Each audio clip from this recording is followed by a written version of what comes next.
أعوذ بالله من الشيطان الرجيم بسم الله الرحمن الرحيم يا أيها النبي اے پیغمبر علیہ السلام قل لأزواجك ويقبل ببيانتا إن كنتن كيتا تردن الحياة الدنيا چه إرادة لرد خائص د دنیا وزينتها أو د آرام فتعالينا پس رازے امتعکن چه فیده در کمتاسو تلگا و اسرحکن پریک دمتاسو سراحا جمیلا بپری خودوخ کل سرا و ان کنتن تردن الله و رسوله او کچریه تاسو چه اراده لرد اللہ و د رسول دمینی و الدار الاخرتا او د انجام د آخرت فإن الله نبيشك الله أعد للمحسنات منكن أجرا عظيما تیار کړی دی د نیکانو پتاسو کی اجر لوی یا نساء النبی اے بیبیانو د پیغمبر علیہ السلام من یأت منکن بفاحشة مبینة کچری تاسو بد اخلاقی وکړه ښکارا یضاعف لها العذاب ضعفین نو تاسو ته به د هغې سزام ډبل ملاویږي وکان ذلک علی الله یسیرا او دی الله پاک په تاسو باندې اسانی راوستونکي ومن یقنط منکن لله ورسوله او هغه څوک چې تابعداري یې وکړه په تاسو کې د الله او د رسول وتعمل صالحا او نیک عمل وکړو نو اتها اجرها مرتين نو د هغې دپاره اجر هم ډبل دی واعتدنا لها رزقا کریما او د هغې دپاره روزي د نیکه یا نساء النبی اے بیبیانو د پیغمبر علیہ السلام لستن کا احد من النساء نه تاسو پشان د عام زنانو د امت ان اتقیتن کچری تاسو فرزګاری اختیار کړه فلا تهدعن بالقول پس تاسو نرم خبره مکوي فیطمع الذی فی قلبه مرض چې په تمه شي هغه کس چې منافق دی وقلنا قولا معروفا او اوکې ورته خبره نره منګه سوره احزاب کې معاشرتي امور ته راوړېدلي یو چې په هغې کې الله پاک اوس پس د هغې نه چې مسلمانانو جهاد وکړو هغې ته مال غنیمت هم میلاو شو مال فیم میلاو شو او پیغمبر علیهم السلام دا خوشخبری ووروله چې د کفر ملا ماته را او آینده لپاره به کافران په یو ځای باندې هېڅ چرې په مسلمانانو نه راځي یو خو سوال نه پیدا کېږي په یو ځای هم نشي راتلی او مدینه او مکه دا در قیامته پورې د هر قسمه حملو نه اوس محفوظه ده نو الله پاک د هغې نه پس د یو معاشرتي حکم د هغې دې وخت کې زمونږ د اصلاح دپاره اظهار کوي او هغه دا دی چې کله بنو قریظه او بنو نذیر د دې دواړو نه مسلمانانو مالی غنیمت راوړو نو د مسلمانانو دومره فارواني راله چې د صحابو کره وینځې او غلامان یعنی چې مونږ ورته نوکران وایو دا بېسیاره شو مسلمانانو زنانو صحابیاتو ښکلې کپړې ښکلې کالي ښکلې فیزارونه دا واغوستل او په خپو کړل د پیغمبر علیهم السلام بیبیانو هم زړه کې راله چې یاره کچرې مسلمانانو دومره فارواني راله دومره ترقي وشوه دومره مالي غنیمت راغی چې د هغې سختې ورځې ختم شوې نو زمونږ کور کې هم پکار دي نو پیغمبر علیهم السلام ته هغې ډیمانډ وکړو چې یاره حضور ګوره د قیصر او د قصره چې کوم یعنې د فارس والا او د رومیانو چې کومې زنانه دي او بیا چې کوم د بادشاه په محل کې اوسي او د بادشاه بیبیانې دي نو د هغې یو خاص امتیازي پوزیشن د ښکلې اغوندي ښکلې پخبوکۍ ښکلې خوري او په مسلمانانو هم فراواني راله موږ خو د هغې ته سترګې نه غړولې خو اوس خو اسلام ډېره ترقي وکړه پرامن حالات دي او هر چاته آرام او وسایش میلو دي نو زمونږ دپاره هم لږ پکار دی چې زمونږ دې هم نوکراني مونږ دې هم ښکلې کپړې واغوندو ښکلې پیزار دې په خپو پیغمبر علیه السلام باندې دا خبره ډیره زیاته بده ولګېده او پیغمبر علیه السلام خفه شو او د بیبیانو نه ایله وکړه. ایله دې ته وایي چې تر یو میاشتې پورې به زه تاسو سره نه میلاوېږم. بس پیغمبر علیه السلام چت ته وختو. په دوو موږو کې پیغمبر صلی الله علیه وسلم بالاخانې ته ختلی دی. یو هغه چې د پیغمبر صلی الله علیه وسلم خپه زخمي شوې وه د اس نه راغورځېدلی و،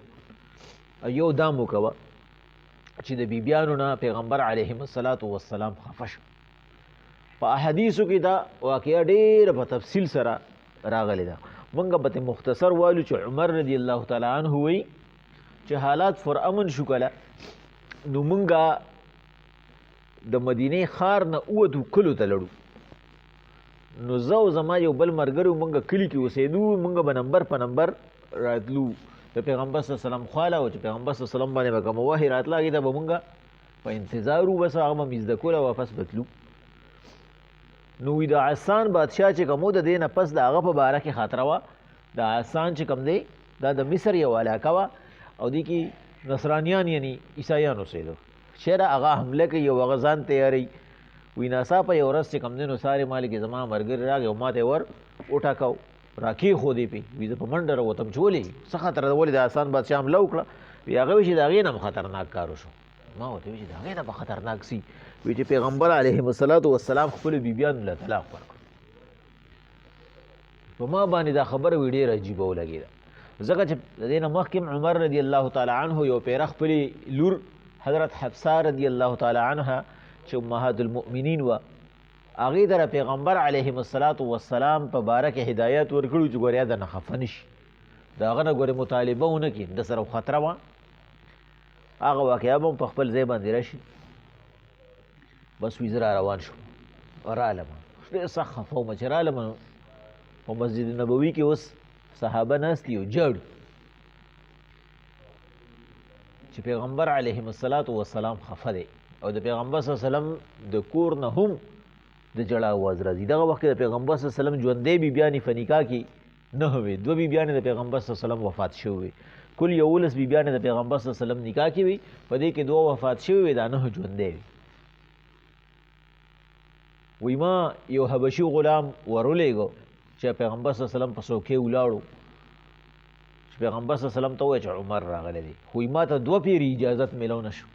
وی په 3مه پیرې اجازت میلو شو. زه لړم پیغمبر صلی الله علیه وسلم باندې مې سلام وکړو. پیغمبر علیه السلام نه مې تپوس وکړو چې حضور تاسو بیبیانو له طلاق ورکړئ؟ پیغمبر صلی الله علیه وسلم وایي چې نه ما طلاق نه دي ورکړی. وی په دې خبره باندې خو لږ ورته خوشحاله شوم. ما ورته چې پیغمبر علیه السلام که ستا د مزاج خلاف وي ټولو له طلاق ورکړه، ستا دپاره د بیبیانو کمی نشته. پیغمبر علیه السلام نه راووتم چې کله یو کم 10مه ورځ شوه نو پیغمبر صلی الله علیه وسلم راکوز شو او راغی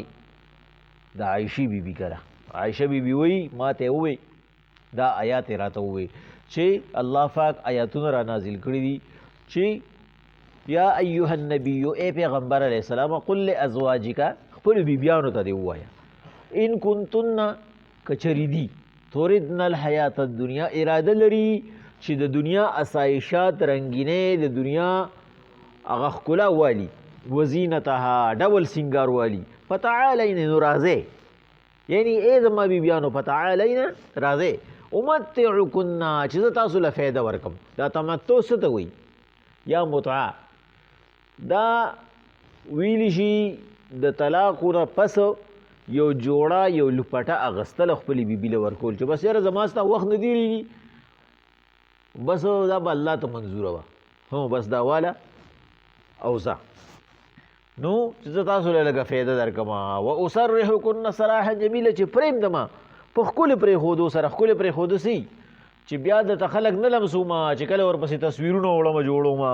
کله ورپسې خبرې وړمه او کله چې کوم دی نو څه کله څه چې دا داسې د ګورې داسې د ګورې نکاح ورسره ونه کړې دا چل به وکړم هغه چل به وکړم پلانکې به وکړم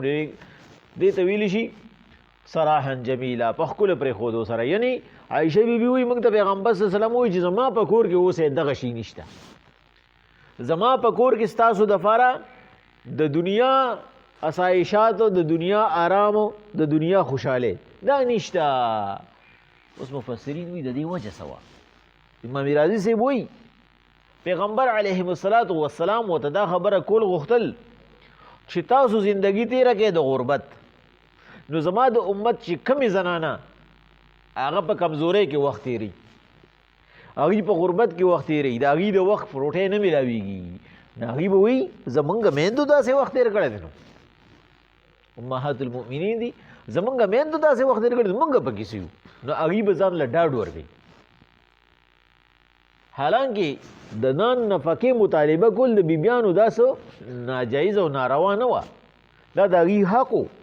چې پیغمبر علیهم السلام وله کړی وي. او د هغوی اصل مقصد پکې څه و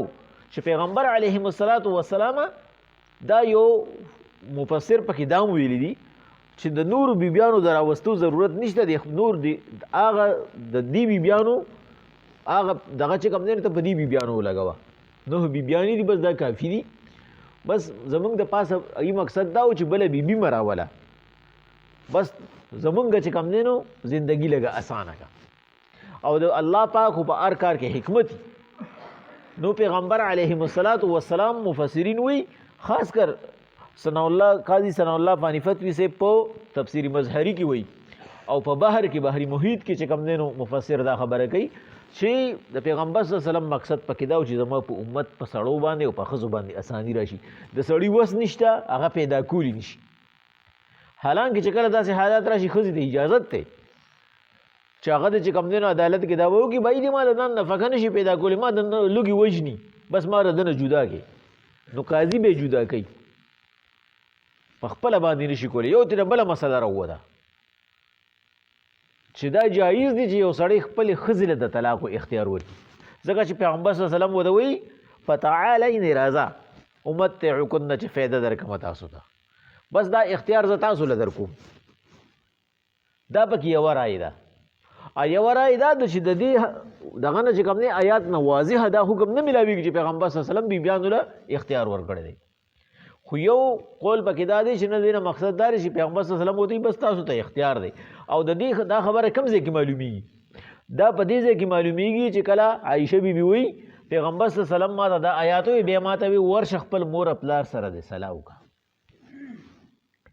ځکه چې زه په ټولو کې کم عمره وم. نو پیغمبر علیهم السلام وایي چې هسې نه د کم عمرۍ په وجه باندې دا ډایرک فیصله وکړي چې نه بس صحیح ده. عایشې بیبي وایي ما ورته وایي چې ما له په دې کې د مور پلار د سره څه ضرورت دی، زه تا سره خوشحاله یم، ځکه چې ما ورته وایي چې پیغمبر علیهم السلام تا خو میاشت یاده کړې وه ایله دې کړې وه، نن خو یو کم 13مه ورځ ده. نو پیغمبر صلی الله علیه وسلم وایي چې دا څه میاشتې پکې د یو کم د 13 دي، اسلامي څه میاشتې د یو کم د 13 دي. پیغمبر علیهم السلام ته پیغمبر صلی الله علیه وسلم عایشې بیبي ته وایي ای عایشې زه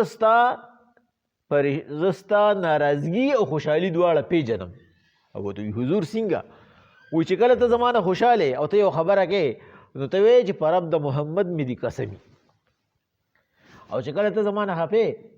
ته وایې په رب د ابراهیم علیه السلام مې دي قسمي، ته بیا زما نوم نه لې، ته بیا زما د نیکه نوم لې، نو ما ته اندازه ولګي ته زما نه پسه خبره خفې. پیغمبر صلی الله علیه وسلم ته عایشه بیبي وایي ګرچې الفاظ زما بدلي خو د زړه مینه خو مې نه ختمېږي که نه. پیغمبر صلی الله علیه وسلم ورته وایي دا نوم نه اغستل چې کوم دی دا هجران دی، جدایي ده، چې ته زما نوم وانه لې نو زما ته اندازه ولګي. یعنی دا عشق یو داسې عجیبه څیز دی چې بیا د دوره پوچی خبرو په هغه الفاظو کې د هیر فیر هم بنده ته اندازه لګي. نو هغه وایي پیغمبر علیهم السلام ته ما وویله پیغمبر صلی الله علیه وسلم دې کې ما ته د مور پلار د وینا او د رای ضرورت نشته، بس زه تا سره خوشحاله یم، زما دنیا نه ده پکار، زما د آخرت پکار دی. نو دې ځای کې مفسرین وایي یعنې پیغمبر علیهم السلام د نکاح د طلاق و اختیار هغې له ورکړو، ځکه یې ورته وایي ورشه صلاح وکړه، نو چې که هغې راته څه ووایي بس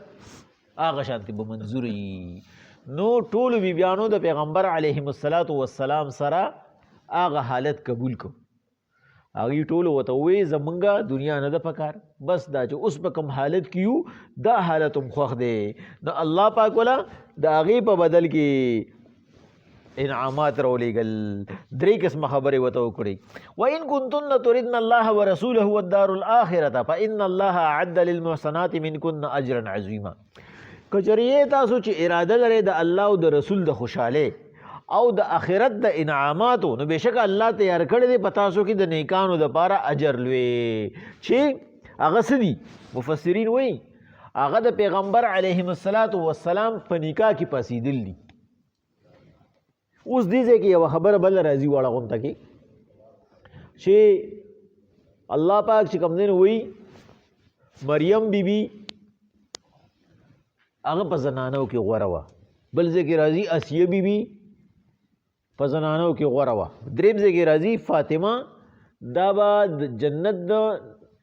ټولو زنانو سرداري دا په زنانو کې غوره ده. او دلته کې الله پاک چې کوم دی نو د پیغمبر صلی الله علیه وسلم بیبیانو ته وایي چې یا نساء النبي لستن کاحد من النساء، تاسو د عامو زنانو په شانتې نه، یعنې تاسو غوره یې. نو چې د دې مفسرین په دې باندې خپل هغه ټول اقوال روړي نو هغې اخره کې یو فیصله کوي. هغې وایي که د مریم بیبي خبره ده نه په خپله زمانه کې غوره ده، که د اسیې بیبي خبره ده نه په خپله زمانه کې غوره ده، او که د فاطمې بیبي خبره ده نو هغه د الله پاک او د الله د قدرت ترمنځ خبره ده. ترمنځ نه مقصد زما داري د الله د قدرت خبره ده، ځکه پای کې څه خبره ده؟ عائشه بیبي چې د پیغمبر صلی الله علیه وسلم په نکاح کې ده،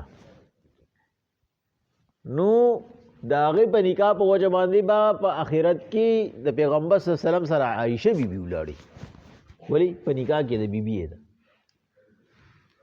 او فاطمه بیبي یې لور ده، او هغه به علي رضی الله تعالی عنه په نکاح کې نه به په هغه سره ولاړې.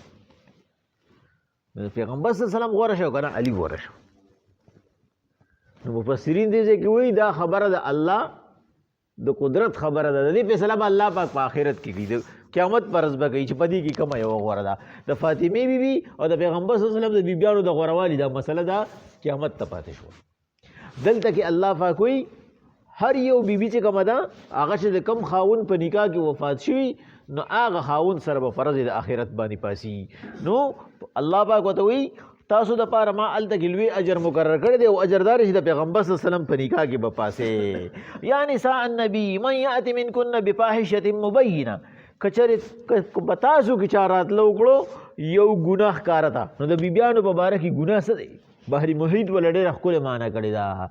هغه وایي د پیغمبر صلی الله علیه وسلم وړه خفه کول دي، چې ته یو پیغمبر بیبي چې کومه ده نه هغې ګناه نه ده کړې، او چې بیا دې له مونږ وایو بفاحشة مبینه نه مونږ زنا وایو، دا خو سوال نه پیدا کېږي. نو دلته کې د دې نه مقصد وایي د پیغمبر صلی الله علیه وسلم زړه خفه کول دي، چې په تاسو کې کمې بیبي د پیغمبر صلی الله علیه وسلم زړه خفه کړو،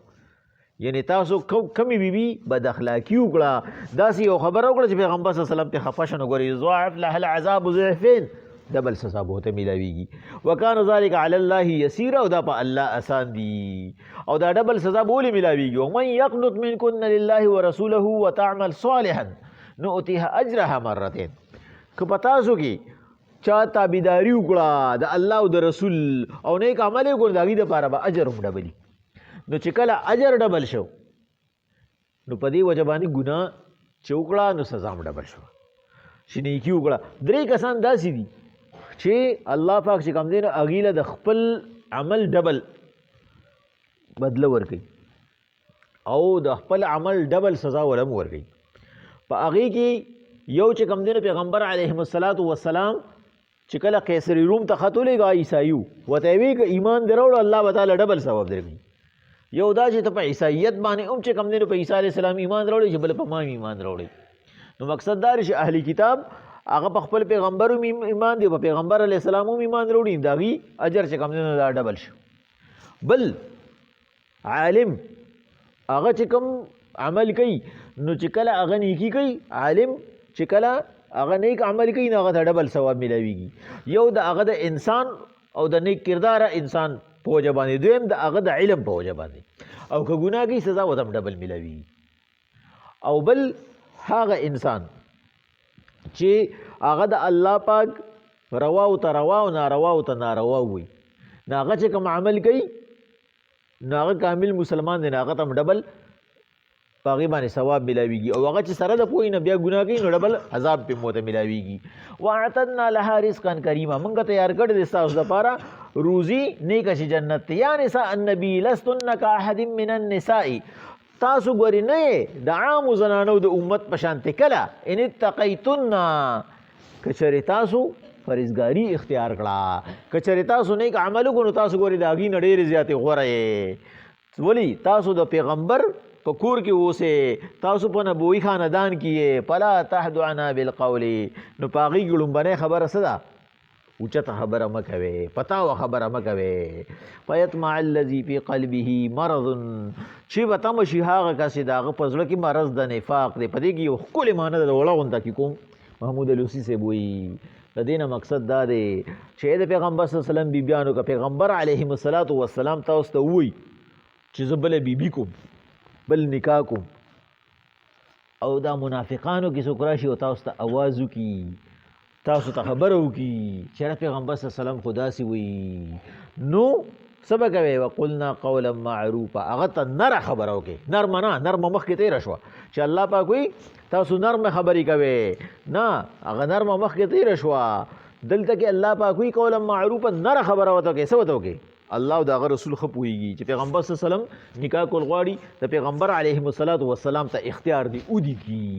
چې د هغې هغه زړه معمولي هم نه ښه کېږي، چې د هغې هغه زړه په ګولۍ ولګي د منافقانو چې وګوره دا کور کې هم مخالفت دی، بیبیانې خو پې هم خفه دي چې پیغمبر صلی الله علیه وسلم ولې داسې کوي چې داسې معمولي غونته کیره هم منافق ته میلو نه شي.